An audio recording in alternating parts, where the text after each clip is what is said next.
Have you ever wondered why the Titanic, the most opulent ship of its time, was deemed unsinkable? On the 10th of April, 1912, the RMS Titanic set sail on its maiden voyage. It was a spectacle to behold, celebrated as the largest and most grandiose ship of its time. The Titanic was not just colossal, stretching close to 269 meters in length, but it was also the epitome of luxury. Its plush interiors and state-of-the-art amenities rivaled any five-star hotel of the era. The ship was a marvel of engineering, constructed at a staggering cost of $7.5 million, which in today's money would equate to around $400 million.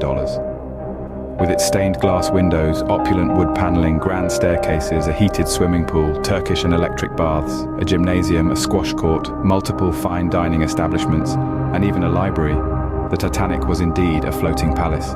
The ship's safety measures were also touted as the most advanced, leading to the widespread belief that it was unsinkable. The company behind the Titanic White Star Line was so confident in their creation that their vice president publicly declared the ship unsinkable. This claim was not made lightly. The ship's design incorporated a double-bottomed hull and 16 watertight compartments designed to keep the ship afloat, even in the event of a serious breach. The anticipation and excitement surrounding the Titanic's maiden voyage were palpable. It was set to journey from Southampton, England to New York, carrying a diverse mix of passengers from illustrious industrialists and actors to hopeful immigrants dreaming of a better life in America. The Titanic's departure was met with widespread enthusiasm from passengers, the public, and the media, all captivated by the promise of an unforgettable journey on this magnificent ship. But how could a ship considered unsinkable meet such a tragic end? Stay tuned as we unravel the story of the Titanic, a tale of majesty and tragedy. A ship as grand as the Titanic, yet it fell victim to an iceberg. How did this happen? In the chill of the North Atlantic, the Titanic was sailing at a formidable speed. Despite receiving multiple ice warnings, the crew remained confident, perhaps too confident, in their magnificent ship. They acknowledged the warnings and altered their course, but the Titanic continued to slice through the icy waters without reducing speed. On the fateful night of April 14th, under a moonless sky that veiled the lurking dangers, the Titanic received 7 additional warnings of ice ahead. Yet these advisories were largely disregarded by Captain Smith and his crew. At about 11:40 p.m., lookout Frederick Fleet spotted a colossal iceberg looming directly in the ship's path. Despite immediate efforts to divert the course, it was too late. The Titanic, the ship thought to be unsinkable, collided with the iceberg. This was no ordinary iceberg. It was as large as a football field and weighed an estimated 1.5 million tons. The impact was catastrophic. The collision tore significant breaches in the Titanic's hull. Despite the ship's design featuring a double-bottomed hull and 16 watertight compartments, the iceberg's impact was so severe that 6 compartments were compromised. The damage was devastating, and the reality of the situation dawned upon the crew. Captain Smith and the ship's architect, Thomas Andrews, knew the unthinkable was happening. The Titanic was sinking. The ship that was built to be a marvel of human achievement was now a ticking time bomb, its fate sealed by the icy behemoth it had collided with. In the face of grave danger, what were the next steps? A call for help was raised, but would it reach anyone in time? And even if it did, could the impending disaster be averted? As the Titanic began to take on water, the crew and passengers alike were thrown into a desperate struggle for survival. The grandeur of the Titanic was about to be overshadowed by one of the most infamous disasters in maritime history. Can you imagine the chaos that ensued as the Titanic began to sink? The unthinkable was happening. The grand ship, once a symbol of human ingenuity and luxury, was now a scene of unimaginable fear and pandemonium. As the reality of their situation dawned on the passengers and crew, desperate attempts to call for help began. Distress signals were sent out into the vast, cold expanse of the North Atlantic night. At first, these desperate pleas for aid met with nothing but silence. Then finally, a glimmer of hope. The RMS Carpathia, a ship some 58 nautical miles away, picked up the distress signal, but they were too far away. The response too late to prevent the impending catastrophe. As water flooded the lower decks, it became painfully clear that the Titanic was ill-prepared for such a disaster. There were lifeboats, yes, but not nearly enough for the over 2,200 passengers and crew aboard the ship. The Titanic was equipped with only 20 lifeboats, enough to carry a mere 1,178 souls to safety. And then there was the issue of safety drills, or rather, the lack thereof. The crew had received no proper training on how to handle such a crisis, and the passengers were equally unprepared. This lack of preparedness only added fuel to the mounting chaos.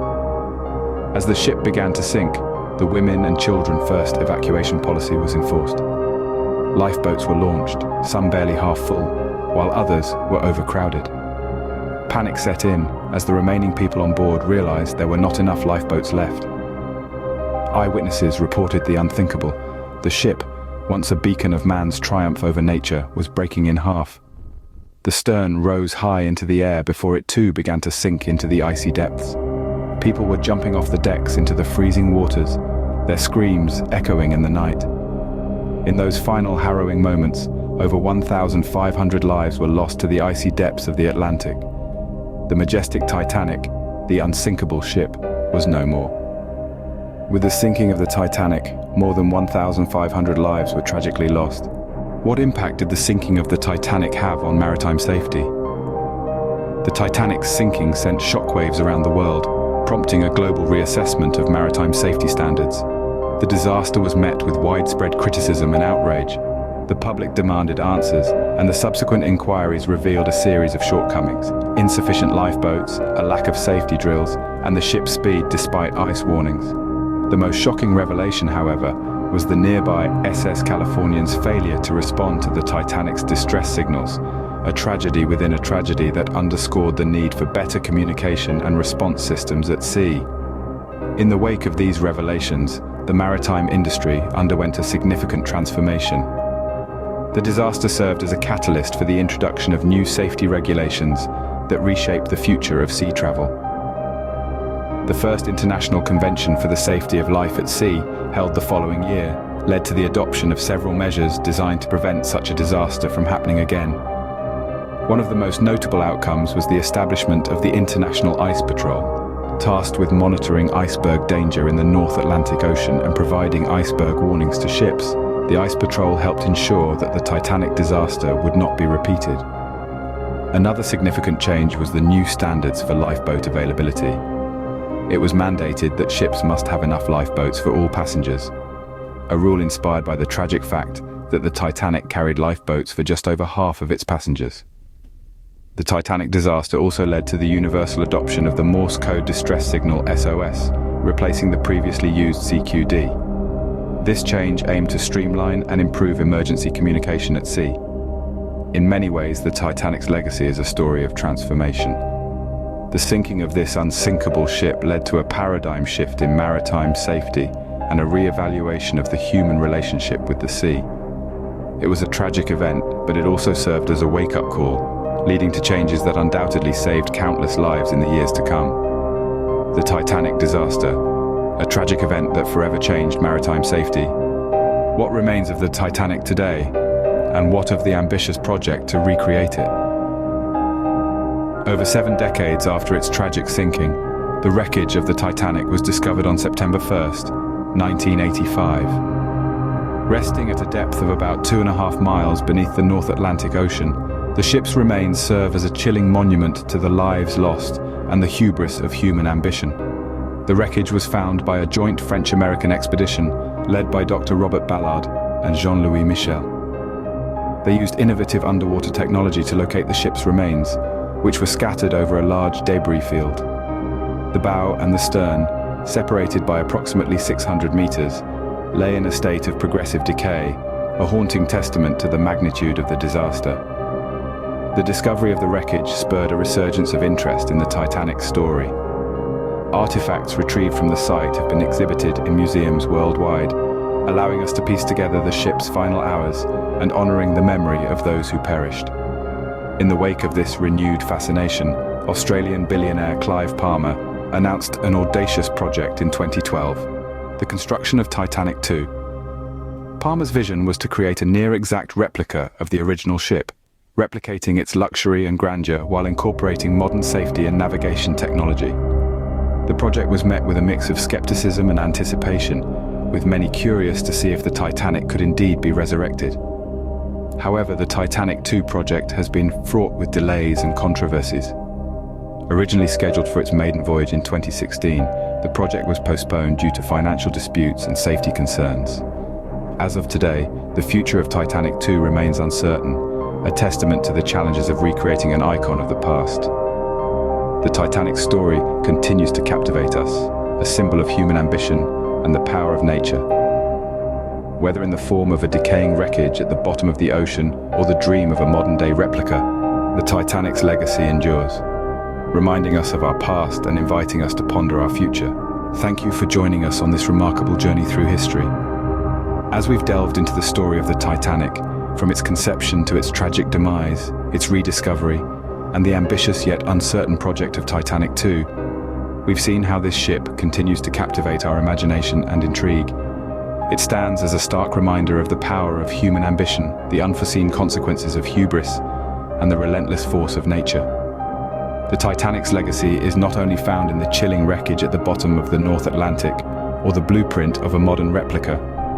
It's in the stories of those who lived and died on that fateful voyage, in the lessons we've learned, and in the questions that still linger. As we continue to explore our past, we're reminded of our capacity for ingenuity and our resilience in the face of adversity. We hope that the tale of the Titanic has inspired you, intrigued you, and perhaps even made you pause to reflect on our collective history and future. Thank you for watching. Don't forget to like, share, and subscribe for more fascinating stories. Until next time, keep exploring, keep questioning, and keep remembering.